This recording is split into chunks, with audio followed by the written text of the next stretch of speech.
তাহলে দেখো তুতের গঠনে কিন্তু হাইড্রোজেন বন্ধন কয়টা? কয়টা? 4টা হাইড্রোজেন বন্ধন। এবার দেখো 20 তারিখ বাদ আমরা 21টা একটু আলোচনা করব।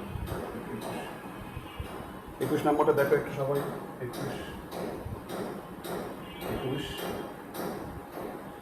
21 হলো এই নিচের যৌগগুলোর মধ্যে কোনটিতে বিজোড় ইলেকট্রন বিদ্যমান? নিচের 21 নম্বর হলো C6H কত H5CH3 এত এত যৌগের সিগমা বন্ধন কয়টি?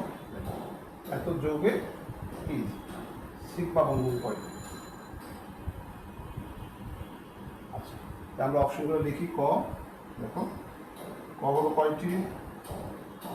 15টি। ক 15। খ 3টি। গ হলো কত? 14টি। আর ঘ হলো 7টি। ঘ 7টি। 15টি, 3টি, 14টি আর 7টি। একটু বলো কোনটা? 15টি। 15টি, ঠিক আছে।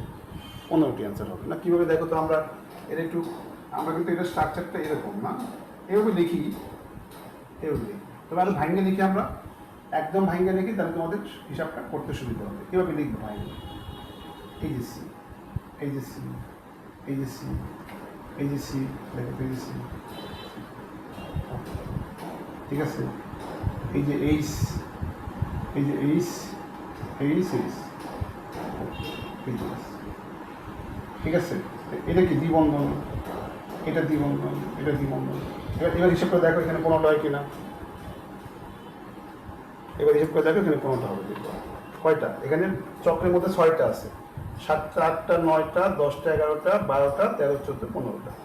আর যদি বলতো এখানে পাই বন্ধন কয়টা আছে বলো তো? 3টা। 3টা পাই বন্ধন আছে, 3টা পাই বন্ধন। আচ্ছা, এবার 22 নম্বর। আমাদের মার্কারে কালি কমে গেছে না? 22 দেখো, 22 হলো এই নিচের যৌগগুলোর মধ্যে কোনটিতে বিজোড় ইলেকট্রন বিদ্যমান? নিচের যৌগগুলোর কি মধ্যে কোনটিতে কি কোনটিতে এক বিজোড় ইলেকট্রন বিদ্যমান? বিজোড় ইলেকট্রন বিদ্যমান কোনটিতে? বিজোড় ইলেকট্রন নিচের যৌগগুলোর মধ্যে কোনটিতে বিজোড় ইলেকট্রন বিদ্যমান? দেখো তো, নিচের যৌগগুলোর মধ্যে কোনটিতে বিজোড় ইলেকট্রন বিদ্যমান? তা আমরা দেখো অপশনগুলো লিখতেছি। কে কে? কার্বন মনোঅক্সাইড, খ কত? H2S। তারপরে গ অক্সিজেন, ঘ নাইট্রিক অক্সাইড। দেখি কেউ একজন বলো দেখি তো অ্যান্সার কোনটা হবে? স্যার গ নাম্বার হবে। গ নম্বর হবে। কেন হবে জানো? কারণ হলো লাগে এখানে ঘ কিভাবে হয় জানো? আচ্ছা, নাইট্রোজেনের বাইরের ইলেকট্রন কয়টা?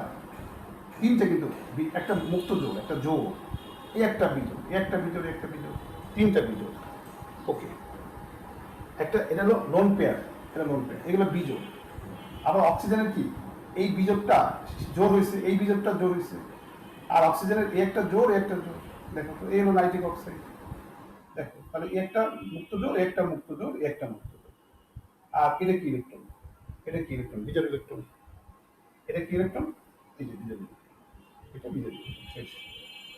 দেখো এটা বিজোড় ইলেকট্রন। তাহলে এই যে বিজোড় ইলেকট্রনটা পেয়ে গেছেন। আর বাকি সবগুলো দেখবা এরকম ডট ক্রস দিয়ে গঠনটা আপনি বুঝতে পারবেন যে সেখানে কোনো বিজোড় ইলেকট্রন নাই। স্যার কার্বন মনোক্সাইডের স্ট্রাকচারটা কেমন? আচ্ছা, কার্বন মনোক্সাইড, কার্বনের বাইরে কয়টি ইলেকট্রন? মোট 4টি ইলেকট্রন না? 4টা। নর্মালি 2টা বিজোড় থাকে, উত্তেজিত করে 4টে বিজোড় করা যায়। নর্মালি বিজোড় কয়টা? এখানে উত্তেজিত করেছে দাবা না, এই 2টা বিজোড়, তারপরে নর্মালি 2টা বিজোড় থাকে। তাহলে অক্সিজেনের বিজোড়ের সাথে কি হয়েছে? জোর হয়েছে। তাহলে এটা জোর, এটা জোর। দেখো এখানে কি হয়? কার্বন অক্সিজেন দ্বিবন্ধন, তাহলে এটা জোর, এটাও, এটা মুক্ত জোর, এটা মুক্ত জোর, এটা মুক্ত জোর। শেষ। তাহলে কোনো বিজোড় ইলেকট্রন নাই। আচ্ছা, এবার 23-এ আসো। 23 23 23 23 হলো পাই বন্ধন গঠিত। দেখো কোশ্চেন একটু কারেকশন করতে হবে, পাই বন্ধন গঠিত হয় না লিখতে হবে। পাই বন্ধন গঠিত হয় না, গঠিত হয় না। এক এক হলো কার্বন মনোক্সাইডের আকৃতি কি?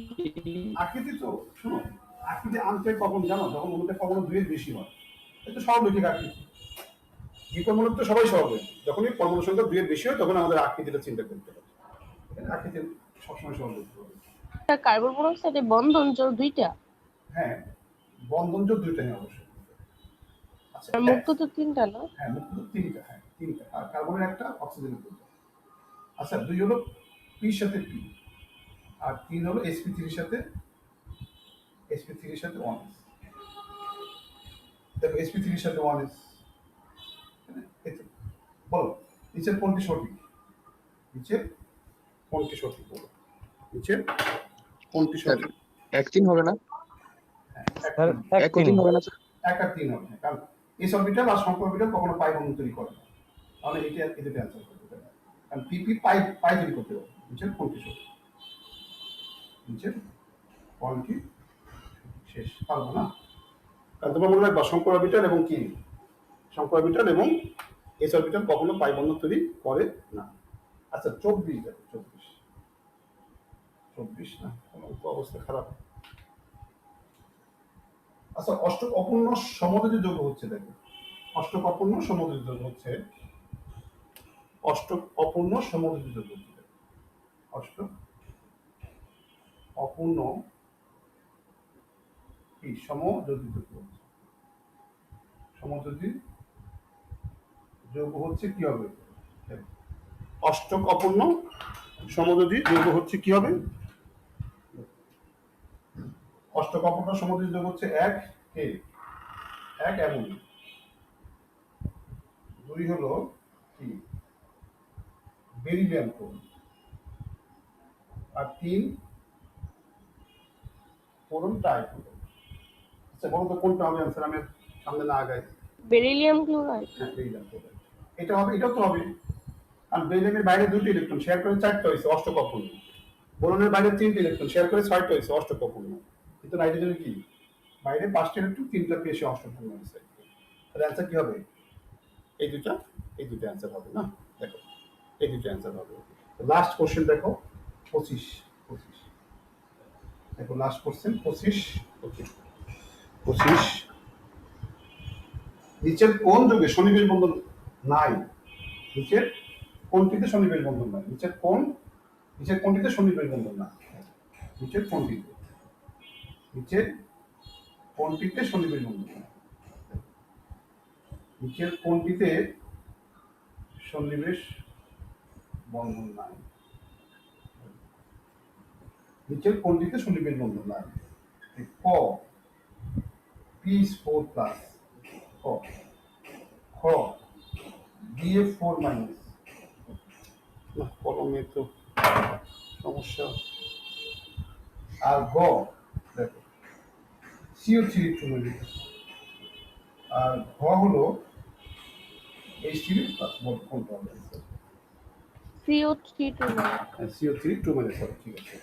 কারণ কি দেখো, কারণ তুমি যদি এটা স্ট্রাকচার আঁকো, দেখো PH3 এই যে ফসফরাসের মুক্তদর আছে, H প্লাসের সাথে এটা সন্নিবেশ বন্ধন, ওকে দেখো H প্লাসের সাথে এটা কি বন্ধন, BF4 মাইনাস, দেখো এই F মাইনাসের সাথে কি হবে, BF3 কি বন্ধন, সন্নিবেশ বন্ধন, শেষ।